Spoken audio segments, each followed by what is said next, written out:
Muy buenas tardes, muy buenos días.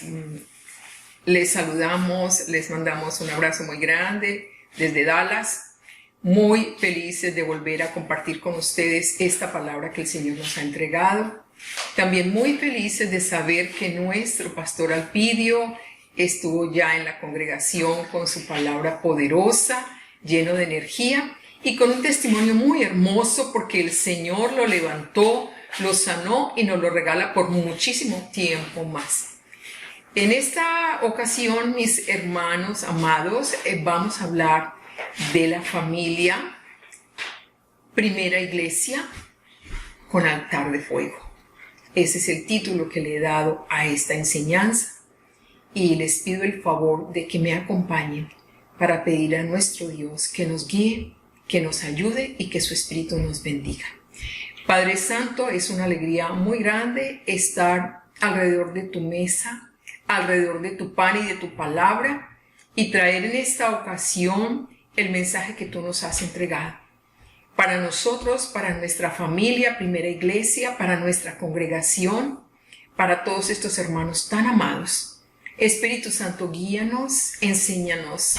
No nos dejes ir o levantarnos con las manos vacías, porque tu palabra es poderosa y tu palabra es alimento del cielo para el corazón. Amén y amén.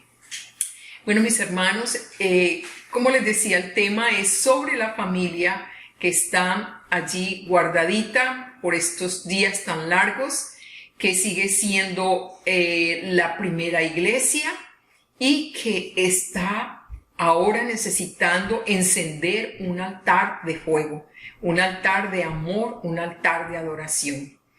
Bueno, me gusta mucho hacer recorridos por la historia acerca de cosas que ha vivido la humanidad en tiempos pasados. Y estaba recordando en la misma palabra del Señor, en el libro de Samuel, nos están contando cómo el rey David está oculto en la cueva de Adulam y cómo se le juntan a él 400 personas más que están en necesidad, que están enfermas, que están endeudadas, que están afligidas, que están desesperadas, deprimidas. ¿Algo parecido a nosotros? No sé, mis hermanos. En todo caso, el rey David también recibió instrucción de Dios y también fue liberado y también fue sanado y también fue protegido de Saúl, el rey Saúl que lo quería matar a toda consta. Bueno, ¿qué tal Gedeón? También en la misma palabra. Recordemos que Gedeón estaba tratando de proteger como juez que era al pueblo judío de los madianitas que les estaban acabando las cosechas, que les estaban terminando sus animales, acabando con ellos.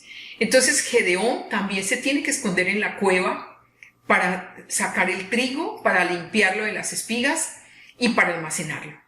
Entonces es un tiempo también, no es toda la vida, pero un tiempo grande en el que Gedeón está allí, escondido.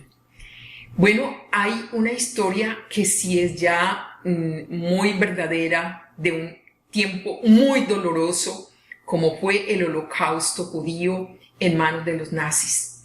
Y hay una historia muy linda, está en el cine, está en novela, si la pueden buscar, se llama El Refugio Secreto. Y en El Refugio Secreto hay unos cristianos que están refugiando una familia judía. Y ellos ¿cómo se les ocurre en su casa? Se les ocurre esconderlos porque es una familia con niños y son muchos los miembros de esa familia. Hacer una abertura en la pared para que ellos se sumerjan ahí en ese hueco donde hay como un cuadro o hay algo y pareciera que no hay nada. ¿Y cómo vamos a ocultar niños que van a querer hablar o hacer bulla? Porque todos los días el ejército nazi pasaba revista a estos lugares. Allí están escondidos una gran cantidad de tiempo. Es una historia tremenda, tremenda, también de mucho dolor. Bueno, me quiero referir a esta última historia hoy porque es un cuento y es de la literatura. Me gustó mucho la literatura, estudiarla, y recuerdo que un autor que me gustaba mucho es Jorge Luis Borges, y ese autor se denominó ateo. Y como ateo que fue, él escribió uno de sus libros de cuentos titulándolo El Aleph. Y el Aleph es la primera letra del alfabeto hebreo, curioso. Entonces, más curioso el título. El título del cuento es La escritura del Dios. Y en la escritura del Dios hay una historia fascinante, un poquito de ella porque es muy larga. El protagonista es un indio, es un indígena que está sufriendo prisión porque el conquistador español lo ha encarcelado. Él no quiso revelar el secreto donde estaban los tesoros y el oro, entonces está encarcelado y condenado de por vida. Lo único que hace este hombre, el único contacto que él tiene con el mundo exterior es el mediodía, donde del techo se abre como una abertura y por allí desciende una cuerda con una vasija con agua y unos trozos de carne para que él sobreviva, para que no muera. Pero es un lugar oscuro, igual son los días, igual son las noches. Y fuera de eso, este hombre está en esa soledad tan tremenda, en esa no esperanza tan profunda. Y entre sus cavilaciones empieza a decir, bueno, ¿cómo eran los árboles? ¿Cómo eran los círculos de las rosas? ¿Cómo era el mundo externo allá? Porque quizá él pensaba que había un Dios que podía darle la mano. Y era pensando que si él encontraba una escritura de ese Dios, de pronto podría encontrar una solución para su problema. Pasan muchos días haciendo conjeturas. Bueno, olvidé decir que al frente sí había un tigre que se paseaba tras una reja, obviamente. Entonces el tigre era como una especie de guardián de los carceleros. Y este tigre pasaba y él se asomaba a la reja a tratar de encontrar el nombre del Dios, llamaba él, en las pintas, en los grabados de este tigre. Se gastó mucho tiempo, días, noches, pensando cómo juntar caracteres, cómo la escritura cuneiforme, bueno, qué sé yo, todo lo que él trató de imaginarse. Y llega un momento en que él entra como en un estado de fiebre, como enfermizo, tiene como una pesadilla terrible y en esa pesadilla él se ve como en varios mundos y se ve como ahogado en arena. Cuando logra despertar, él da gracias, él agradece ese sitio húmedo, maloliente, frío, oscuro, porque no era lo que él estaba pensando en su terrible pesadilla. Pero en todo esto, él ya ha avanzado mucho en su búsqueda de descifrar qué son esos escritos que hay ahí en esas pintas del tigre. Y de pronto él encuentra y mira algo y me da la sensación a mí de que es algo como si dijera Yahvé. Es solo decirlo, el solo pronunciarlo, le entra a él un gozo y le entra una alegría tremenda. Y este hombre empieza a tener unas visiones de una rueda que se mueve, de unos círculos, de unas criaturas. Pues nosotros no nos asustamos porque es el capítulo 1 de Ezequiel, contándonos de esas visiones que tiene Ezequiel, de esa presencia de Dios, y es más o menos lo que dice Jorge Luis Borges en esta historia. Cuando termina, ¿cómo termina el cuento? El cuento termina en que el hombre está absolutamente como transfigurado, como transformado, de una alegría que no cabe en su cuerpo. Es un gozo muy, muy, muy grande, es una alegría muy grande, y abre los ojos y mira y ve que su puerta de prisión está abierta, que todo el mundo escapó, que nadie lo va a cuidar, que nadie lo va a guardar. Y el hombre se asoma y dice, ¿a dónde iré? ¿A dónde debo ir? Yo no debo ir a ningún lado. Yo estoy feliz aquí. Yo tengo lo que necesito aquí. Mis hermanos, a mí me da la sensación de que es una experiencia de la presencia de Dios. Seamos o no creyentes, el Señor y el Espíritu Santo no dejan de trabajar en la vida de nosotros y de revelarnos la verdad y la palabra. Bueno, entonces, ¿qué palabra traemos para el día de hoy? Hoy venimos en el Nuevo Testamento con el libro de los Colosenses y traemos lo que nos trae el apóstol Pablo para hoy, para esta familia, primera iglesia, confinadita y guardadita allí en lo secreto de la casa. Y es una oración poderosísima. Y esta oración es escrita en prisión también. Pablo estuvo muchísimas veces encarcelado y en la prisión él no estaba mirando qué pensaría de afuera, no. Estaba en un goce con su mundo interno, estaba en un goce adorando al Señor, amarrado a un cepo, no quiero ni imaginarme la pobreza del lugar, el olor, no quiero imaginarme las circunstancias, y él está allí lleno de gozo, y el Señor le inspira y el Espíritu Santo le guía y él escribe también esta carta y esta oración poderosa en el libro de Colosenses, capítulo 1, los versos del 9 al 14. Si me vas a acompañar, hermano, te agradezco que tomes tu Biblia y vamos a mirarlo. Entonces, estos versículos son de una oración muy linda. Vamos a ver cómo esta oración puede permear nuestras familias confinadas ahora en esta época de pandemia. Entonces dice el verso 9, por lo cual también nosotros desde el día que lo oímos no cesamos de orar por vosotros y de pedir que seáis llenos del conocimiento de su voluntad en toda sabiduría e inteligencia espiritual. Verso 10. Para que andéis como es digno del Señor, agradándole en todo, llevando fruto en toda buena obra y creciendo en el conocimiento de Dios. Número 11. Fortalecidos con todo poder, conforme a la potencia de su gloria, para toda paciencia y longanimidad. Número 12. Con gozo, dando gracias al Padre, que nos hizo aptos para participar de la herencia de los santos en luz. Número 13.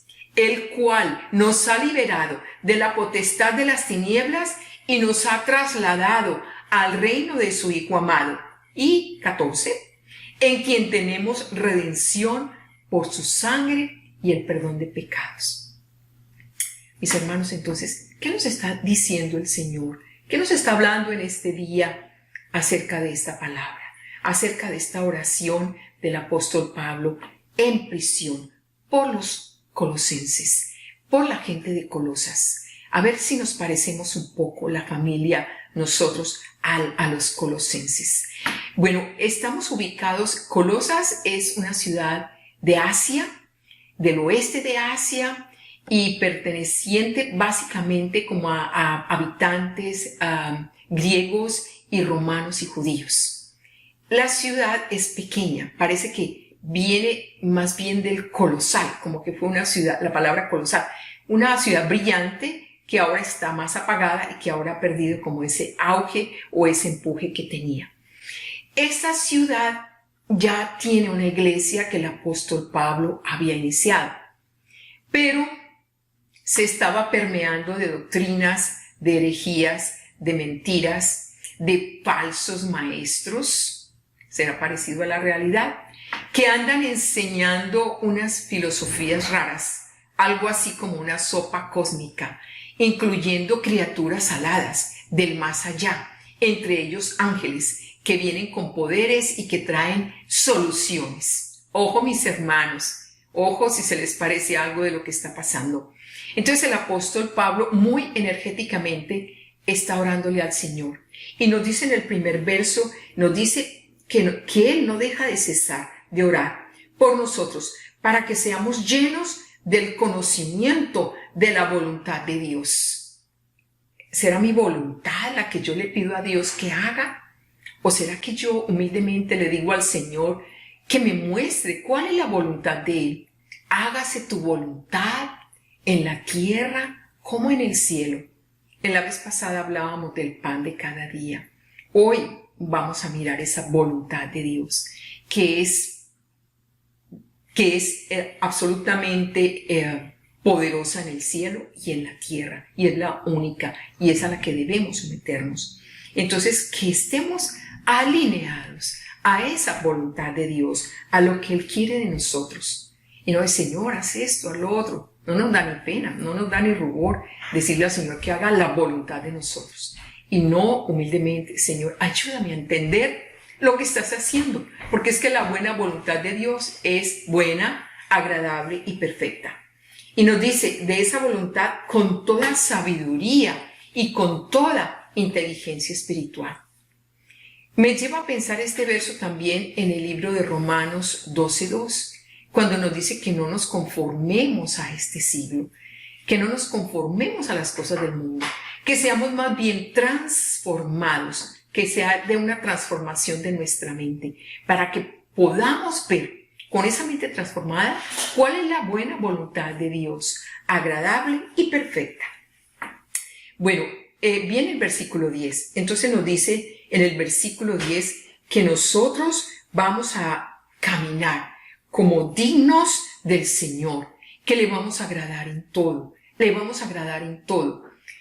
A veces pensamos que tenemos que hacer cosas muy grandes para agradar a Dios y resulta que hacer el cafecito, resulta que preparar una sopita, resulta que lavar unos platos. Esas son cosas que el Señor nos pide que hagamos y que las hagamos como para Él, como para Dios, no como para el hombre.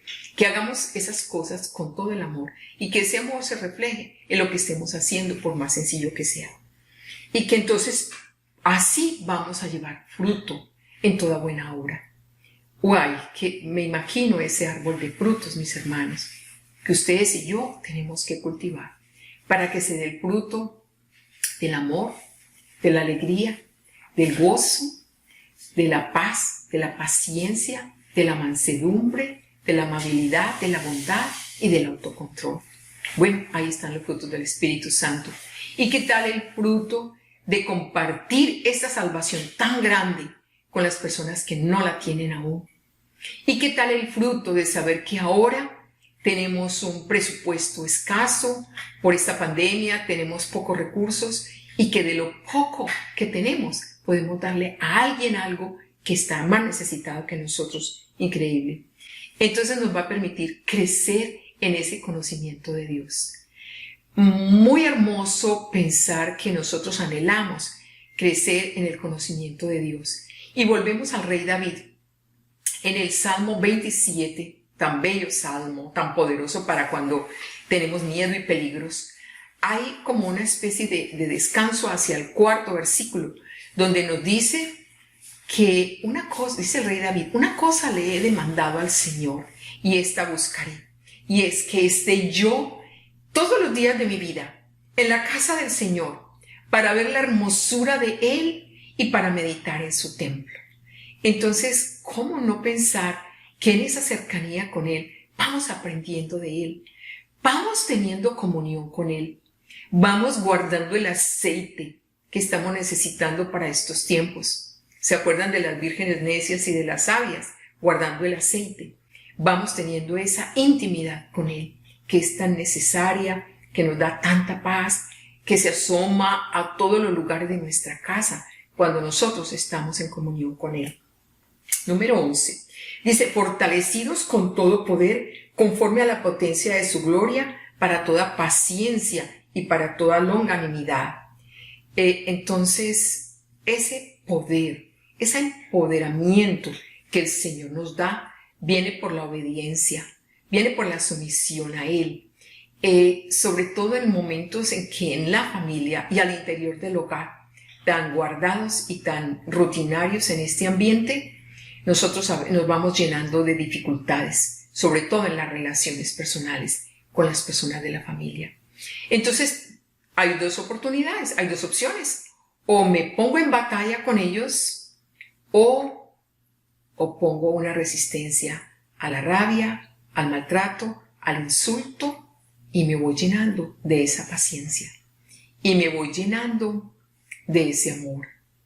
Y voy sacando de mi corazón que yo no voy a tener venganza ni retaliación con las ofensas que yo reciba.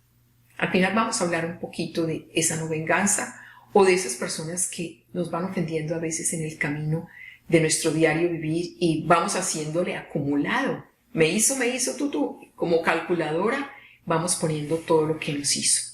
Entonces, como el Señor nos ha enseñado a poner esa cuenta en ceros. Lo vamos a ver un poquito más adelante. Entonces dice, toda paciencia y toda longanimidad.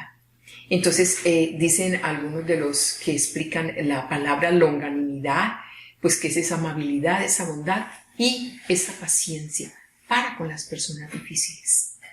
porque ustedes y yo tenemos personas difíciles en nuestro ambiente de familia y muy cercanas o quizá no tan cercanas, pero con las cuales es muy difícil relacionarnos, muy difícil compartir con ellas.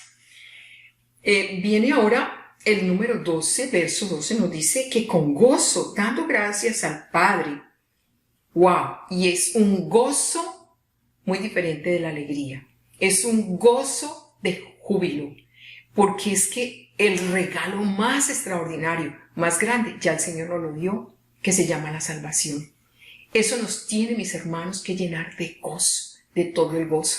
Y si no, volvamos a mirar a Pablo, lleno de gozo en una cárcel, no comida, no ropa, muerto de frío, muerto de hambre, azotado, y lleno del gozo de la presencia del Señor.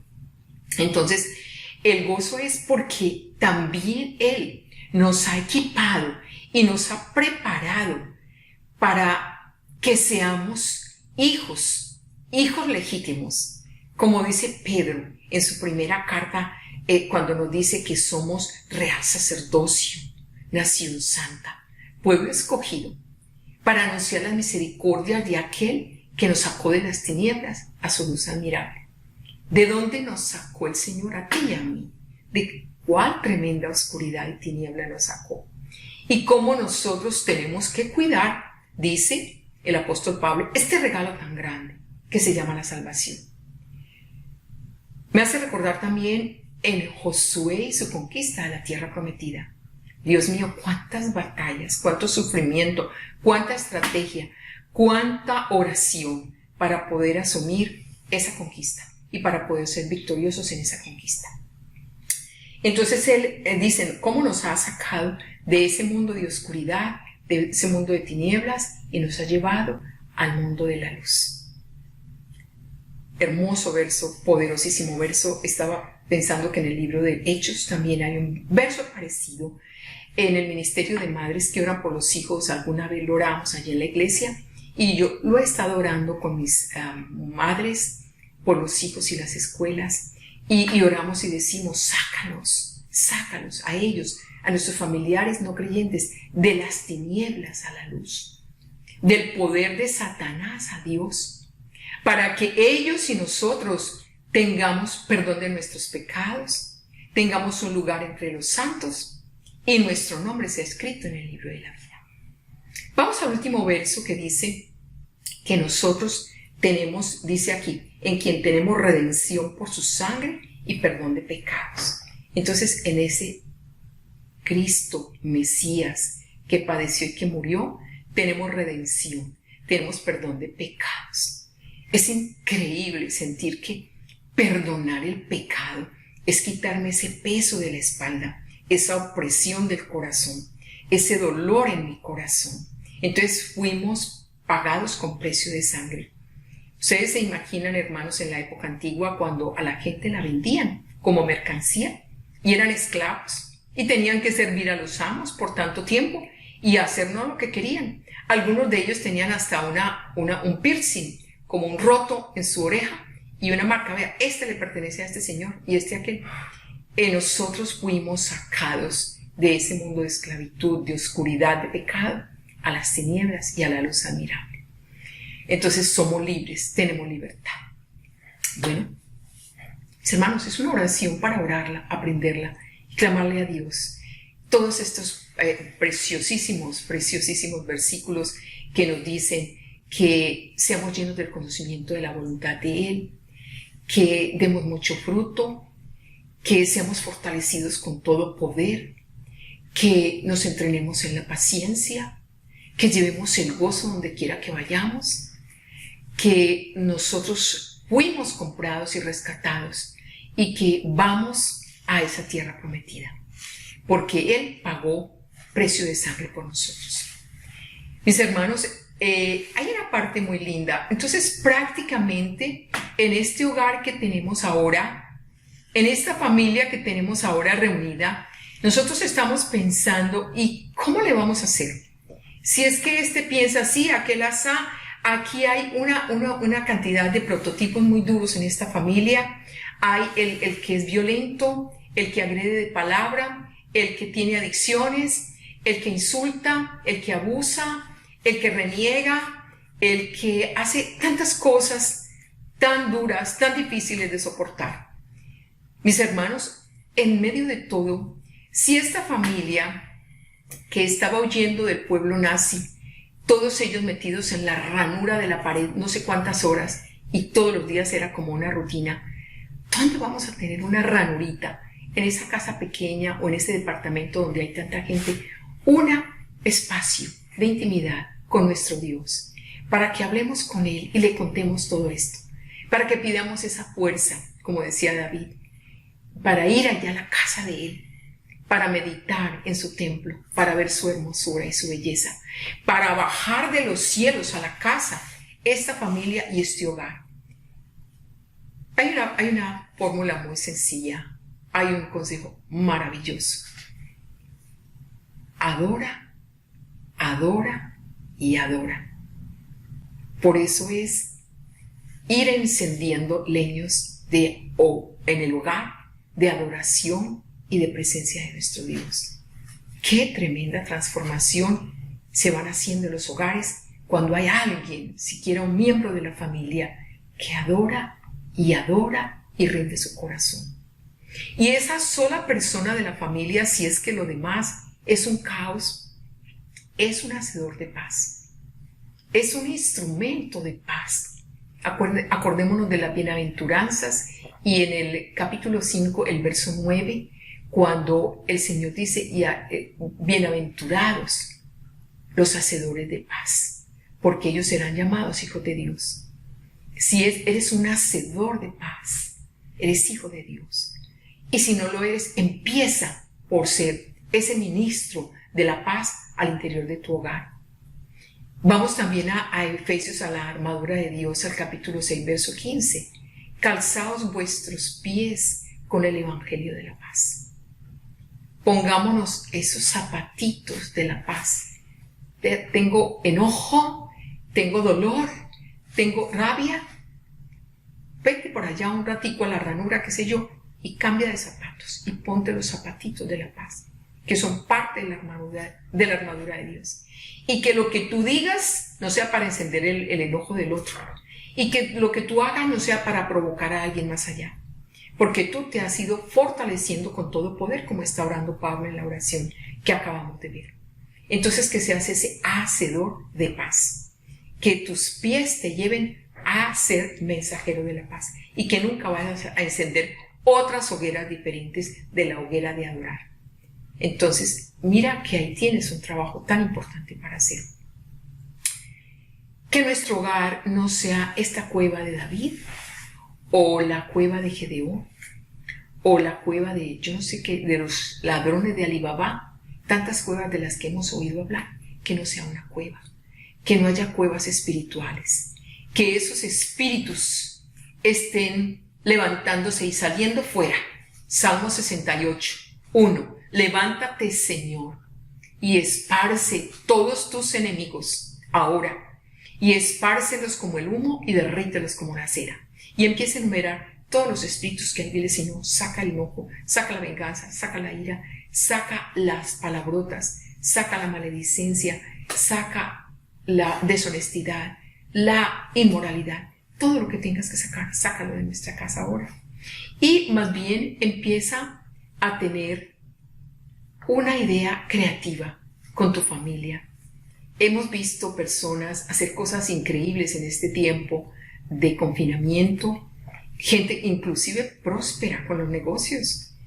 ¿Qué es lo que está pasando? Y estas personas se sintonizan con lo que está pasando. Conocemos a una persona cercana, jovencita, que tenía algún trabajo de costura con los niños, haciendo ropita de niños y pañales. Pues bien que se puso a hacer sus máscaras para ahora, y les cuento que la empresa no da abasto con los pedidos que tiene de máscaras, y trabaja ella, el esposo y todos, y se fueron otros familiares a ayudar porque se disparó la venta de las máscaras. Entonces, ¿qué se nos puede ocurrir? Y si no es negocio, ¿cómo vamos a poner los niños? ¿A qué actividades vamos a poner? ¿Qué podemos nosotros hacer con el arte, con la pintura, con la talla de madera, con hacer ejercicios en la casa, con aprender recetas de cocina? Mis hermanos, ustedes y yo sabemos que el Señor nos ha dado muchos dones.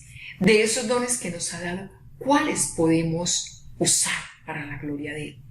O pedirle que nos ilumine. ¿Cuál es el don que tú quieres, Señor, que yo fortalezca en esta pandemia? Porque nos decía muy hermoso nuestro pastor Alpidio, esto no es gratuito. Esto el Señor sabe que lo ha permitido y Él no está contento con lo que estamos haciendo. Entonces, en tu vida y en mi vida, ¿qué quiere el Señor con el confinamiento? Con tenernos aquí guardados. Porque Él quiere muchas cosas. Y no exactamente que estemos viendo bobadas ahí en la televisión, en el Netflix o en el teléfono, yo no sé dónde. Él quiere que hagamos cosas muy en serio. Es lo que Él está queriendo. Quiero también pedirte, ahora que cuando hablábamos de esa persona que distorsiona la paz en el hogar, que quizá mi paz la haya distorsionado, orarle al Señor porque es mi angustiador. Orarle por ese angustiador. Órale con el nombre de Él. Señor, te oro por esta persona, por este fulano. Y oro para que hoy, en este día, cuando amanece el día, vengas a cubrirlo con tu sangre bendita y preciosa. Sella su boca, silénciala a las palabrotas, silencia sus manos a la violencia. Quita, Señor, de mi corazón la rabia si tengo rabia porque me ha agredido o a otro de mi familia y ha lanzado dardos ponzoñosos. Recuérdame a mí y a mi familia que tú fuiste escupido, humillado, agobiado, clavado, molido, llagado por nuestras transgresiones. Entonces, ¿cómo nosotros no vamos a tener ese modelo y personaje que nos salvó y nos rescató para que podamos llegar a lo que dijimos ahora, la paciencia, que nos da fortaleza y que nos capacita para recibir el empoderamiento que Pablo está hablando en esta oración? Entonces, que este torturador reciba sanidad, reciba perdón, reciba bendición, y que este torturador, si yo también lo ofendí, me perdone. Y si yo le hice algo malo, que tenga la humildad y que tenga la garantía de que voy a pedir perdón por lo que yo hice. Así él me haya hecho 20 ofensas y yo una, voy a pedir perdón por la que yo hice. Finalmente, mis hermanos, allí confinados o como sea, no nos olvidemos de una promesa muy linda. Yo la estoy mirando constantemente en el Salmo 112, para nuestra familia que todavía no ha llegado a los pies del Señor, para nuestros hijos. En el 112:2 dice que la descendencia del justo será poderosa en toda la tierra y que la generación de los rectos será bendita. Mi hermano, tu generación es bendita. Eres hijo de Dios, eres amado por Él. En tu casa ya hay bendición. Así todavía tus ojos físicos no la vean, ya tu familia fue apartada.